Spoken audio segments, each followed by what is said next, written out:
Hi, good afternoon, everyone. Welcome to the People First Programme report out. Today on Thursday, the 21st of March. I'm stepping in today because Richard, our Director of Improvement, isn't available to lead the report out. So if you don't know who I am, my name's Neil Hammercott. I'm head of the Corporate People First programme. I'm one of Richard's deputies, and I'm delighted to be stepping in for Richard today. We're going to have a little bit of an abbreviated report out because we've got two presenters, so this isn't going to last the full hour, probably going to be somewhere around about 25 to 30 minutes, so we will be giving you a little bit of time back.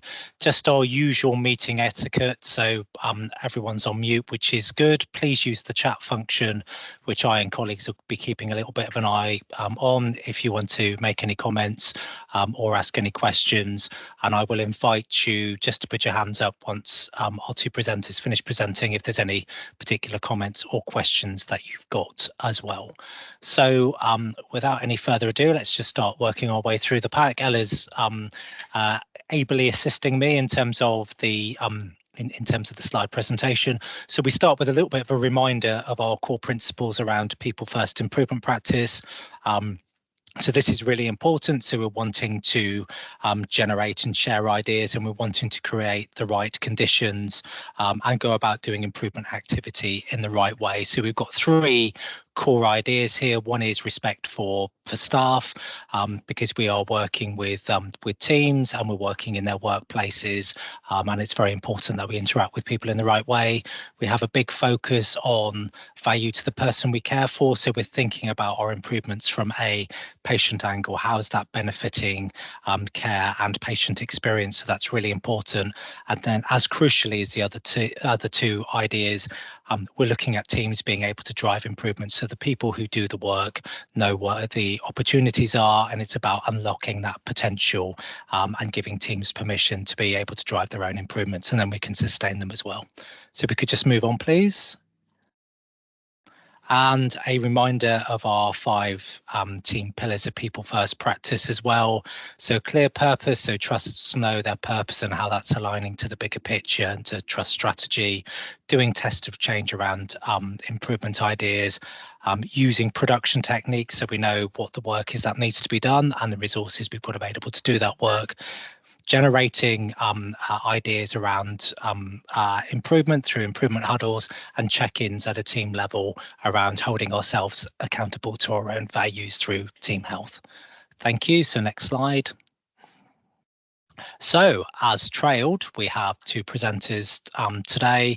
I believe there've been a couple of last-minute absences in terms of colleagues from pharmacy. So Simon from my team's stepping into the breach just to update on pharmacy logistics, and then we've got a presentation from Catherine Pittman from R&D, who's joining us just to talk about work that the team's been doing around feasibility. So we'll just hand over to Simon for his update. So take it away, Simon. The floor is yours. Good afternoon, everybody. Welcome to my improvement project with Steve Mumford down in pharmacy, centered around pharmacy logistics. As many of you will know, quite recently, pharmacy would move down onto level 3 into the old REI ward, while the work was ongoing in level 5. The move was done quickly and efficiently. However, not all workplace organisation had been put into place. So this is a success exercise carried out down in level 3. Next slide, please. So as you can see from the picture on the slide, organisation in the logistics area was quite lacking, shall we say, resulting in lost packages, a lot of lost time, wrong packages taken or not taken at all, and also a high level of stress for all stakeholders involved. That be the logistics staff, the drivers, dispensary staff who are dropping packages off, also returns and any other urgent packages which need to be delivered was quite hard to find when the area wasn't really planned out or laid out in a set for flow standard. Next slide, please. So we started off by doing some process mapping. We looked at the processes that go through logistics and tried to nail down exactly where the main crunch points were going to be. We also identified any errors and defects that were coming across, finding out if there were times a day when this would happen. Also, if there was a main reason behind any of these and whether or not any of it could be smoothed out and set so that less of these incidents would happen. We also spoke to as many stakeholders as possible, so the people on the ground, found out their experiences, found out what they thought were underlying for different errors that were occurring, and took this together to start planning how we would like to organise the area in logistics, so that we could try and get away with from some of the errors and defects occurring. Next slide, please. So our main solution was to make sure that there was a in and out room. So any packages would enter through the in room where they could get logged and taken ownership by logistics, and then taken from there to the out room, which is where delivery drivers would come to collect parcels, packages, but also a clear segregation between stuff that's due to leave the area and stuff that's just arrived in the area. We put logs on the doorways of both areas as well, so that packages were logged as they were dropped off, who logged them, who dropped them off, what time, what the package was, where was it is intended direction. And the same with the outside of the room. So anything that left the out room was also marked and ownership had been passed on, but we had a clear log of what had happened along the way. Next slide, please. So the feedback that we got, well, straight away, we did our change in November. So 6 detectors in October, down to 1 in November and 2 in December, which is a drop of around 66%, which going across the year would look very, very good. So what did we find? That less prescriptions were lost, a lot less time was taken in processing deliveries and returns. The right prescriptions were taken by drivers, and prescriptions weren't left on the side because no one could see where they were. And overall, a lot less stress for logistics as well. Basically, the area was set for flow, and packages were coming in and leaving in the right fashion. Next slide, please. So shared learning. Well, like I said earlier, it was only a temporary move down to level 3 from level 5, and sometimes it might seem like it's easier to just to stick a plaster on something and let it be, but just looking at the data that we achieved, just even if it's a temporary move, success should still be taken into account. It's going to alleviate errors. It's going to make the process work smoothly, and also it's going to de-stress the actual people on the ground, which is always helpful in this place. The people on the ground are the best people to make the changes. So ask the people on the ground, see what their experience is, because they're working it every day. They can see the changes that need to be made, and also you get that buy-in from them then, that they are actually part of the process instead of just outsiders, which is what they would have felt when they first walked into level 3 and nothing really worked the way it should have done. And then finally, just a small amount of time and effort. So the change of the in and out room after planning took maybe 2 hours, 3 hours. with a concerted effort, but the time that's saved, even by the next day, you'd clawed that time back. So just yeah, a small time of effort can really make a great deal of difference. Thank you. Thank you, Simon. Just while I invite you just to put your hand up or put any questions in the chat. First of all, thank you for giving the update. Particularly impressed to see the real detailed work around the process mapping and detailing wastes as well. I mean, you talked of course about Datex reduction, but actually the real benefit here is we're talking about patients getting the right drugs and getting the right drugs quicker. So really important from a patient perspective that we get this right. So just while I wait for anybody just to come up with any questions, comments, I did have a question. You talked about it being a temporary move down to level 3. I understand pharmacy have moved back to their own area, and they've got their brand new robot and everything as well. Have they been able to incorporate any of the kind of learnings from this exercise in the design of the new area? Have they kind of got on with keeping it going, with moving back to where they were before, please? Yes, I'm pleased to say I went down for a visit with Steve a few days ago, and they've put a in and out area straight away as they've moved back down there again, which they never had before. They just had one area, but it was a lot bigger in level 5 and people were used to it. But the in and out process has stuck and has gone down to level 5. And next week, new spreadsheets being put into place so that total ownership by logistics of all packages, anything arriving or leaving the building will be taken over. So yeah, the learning has stuck, and yeah, should be sustained for a good amount of time in the new build. So yeah, it definitely seems to have helped in a big way, and the lessons seem to have been learned.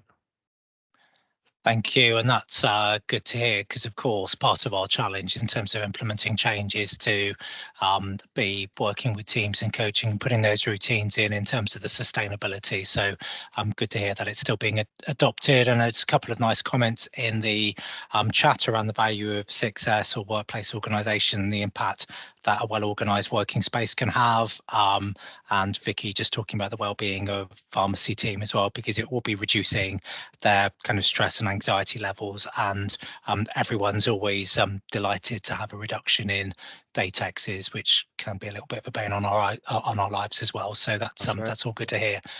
Thank you. I'm just going to move the slides on, and I think we're just going to be moving next for Catherine's presentation, and it looks as though Catherine, the technology is working and that you've been able to join us successfully, so that's a relief from my perspective as being the compare today.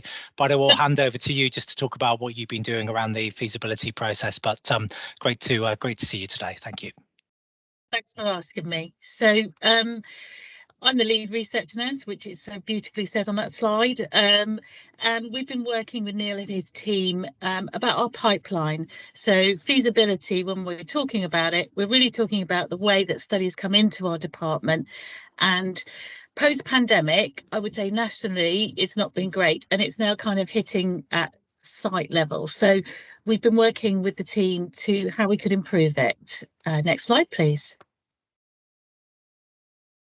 So you can see here, it kind of process maps how it all works. You can see that we're at the first point, which is where we get an interest from pharma about do we want to do a study, or it comes from the NIHR, which is some of the non-commercial work that we do.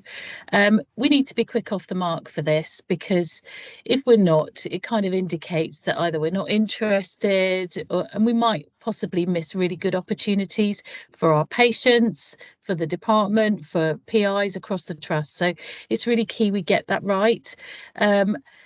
We basically were in a situation where we had 57 studies. You can see on that list there, those are all the teams' names that work in R&D.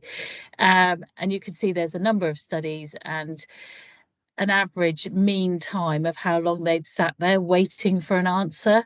So that was the lovely bit of work that we handed to QA to say, please help us. So we started looking at this in early January, and at that point we were only looking at it every fortnight. Next slide, please. So we took a QI approach, and there was an 8-step process. Our target is 20 studies in feasibility, with an average mean time of them sitting there for 14 days.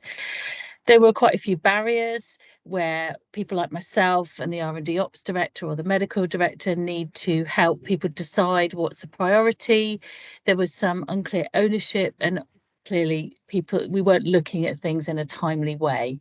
So we used the PDS cycle, developed that a standard work, which morphed from a fortnightly meeting to twice weekly 15-minute huddle with all teams, and working with our data analysts, creating a report twice weekly which identified where each team was at.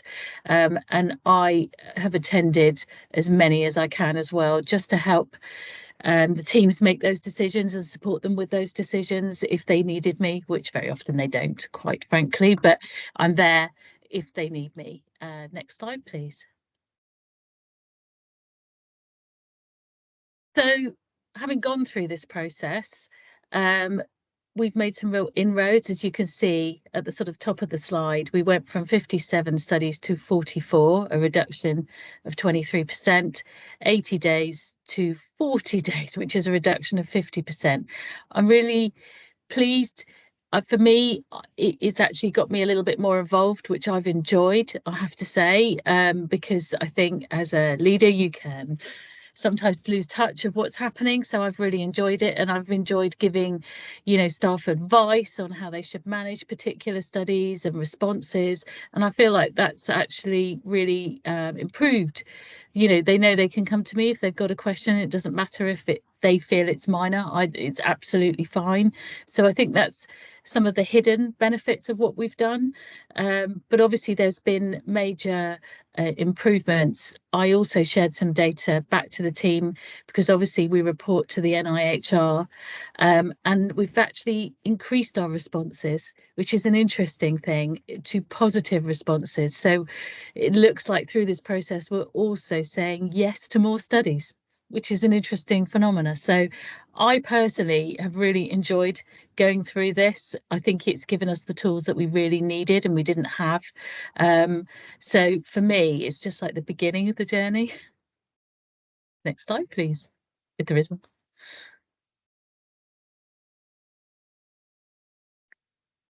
I think we'll go back a slide. That was the final one, and Catherine.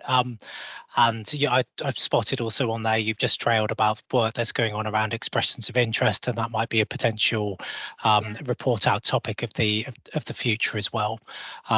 So Ryan's put his hand up, and maybe was that a misplaced hand, Ryan, or? I was meant to be giving you a big round of applause. Apologies. Thank you. So that was a round of applause. Just while I give people the opportunity to put any comments in the chat or put their hands up if there's any questions they want to ask. First of all, thanks for the update, and it's clearly delivering the benefits that you wanted in terms of quicker responses and more positive responses. You've talked about your reflection as a leader and around what you've got out of the process. How have your team, how have the team leaders responded? Because there's potentially a danger with this that it's twice a week that they're needing to go through it. So what's been some of their insights? What have they been saying to you about the process?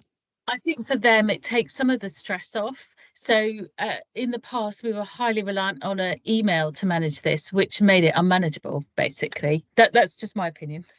So but actually for them now it's a really clear process, so it's something they can engage with much more easily, and it's much more collaborative. So say one team's been sent a study, they're pretty sure they haven't got capacity, so they can then have a joint conversation about where should it sit, or if nobody's got capacity, well then it has to be a no. So I feel like it's empowered them. I feel like it's made it less stressful. It's really clear what the ask is, and I feel that I've been able to support them a lot more because I do remember what it's like to be in that position, and that was probably one of my biggest stressors. So I get it. Excellent, and that's good to hear, because as I said, there's always a risk that people kind of find it a little bit kind of over oppressive. Having kind of supported you with this work as well, I think one other kind of interesting thing just to share with the group, just in terms of data, is I think the run rate is around about kind of 9 new studies appear each week. So there's a perpetual challenge here for you and your colleagues in R&D, Catherine, just to keep up with that rate of demand. So 9 decisions a week we need just to kind of keep at standstill. So although the numbers are reducing, and they're reducing gradually over time, it is a big task to almost kind of get on top of the backlog, because we're needing kind of 15-16 decisions a week to kind of start making inroads. But the teams are picking that up kind of very well. Yeah, they are. I've enjoyed it, and I will enjoy seeing it grow and evolve. And I can't see us not doing this, because it's such a great way to manage it. Thank you. And I'm just going to read out a couple of comments. So Bryony's just talked about the fact that she's really impressed it's created a safe space for staff to ask questions and support, and also, Sally making some reflections around the indirect improvements to team dynamic and well-being. So that's all good. I'm just going to give anyone the chance just to ask a question or put their hand up. Doesn't look like anybody's wanting to take advantage of that. So we shall just move on just to the final slides, please, Ella. So reflection. So our next People First report out is a reasonable distance away at the end of April. We're hoping to bring a number of Purple Belt Kata certifications. That's always really good to see in terms of recognising the improvement journey that colleagues have gone through. We're hoping to get some updates around work we're doing on respiratory wards, an update on the People First rollout in surgery. And you may have seen, I hope you've seen, all of the trust kind of imperative around everyday matters and early flow on wards. So we're trying to get Nat House from Medicine to come along and give an update on that. And Kate and Craig will hopefully be along just to give a bit of an update on the recent Cath Labs event. So that's a little bit of a trailer for the end of April. And if we just move on again. That's it. I'm being told that's it. You can just tell that this is my first time for a while doing report out. So that concludes today's. Very much appreciate you getting along today. Big thank you to both of the presenters as well. Always good to see the great work that's going on within the organisation, and looking very much towards getting together again at the end of April, just to get the next batch of updates. Thanks, everyone. Hope you have a good day, and we'll speak soon. Thanks very much. Thank you.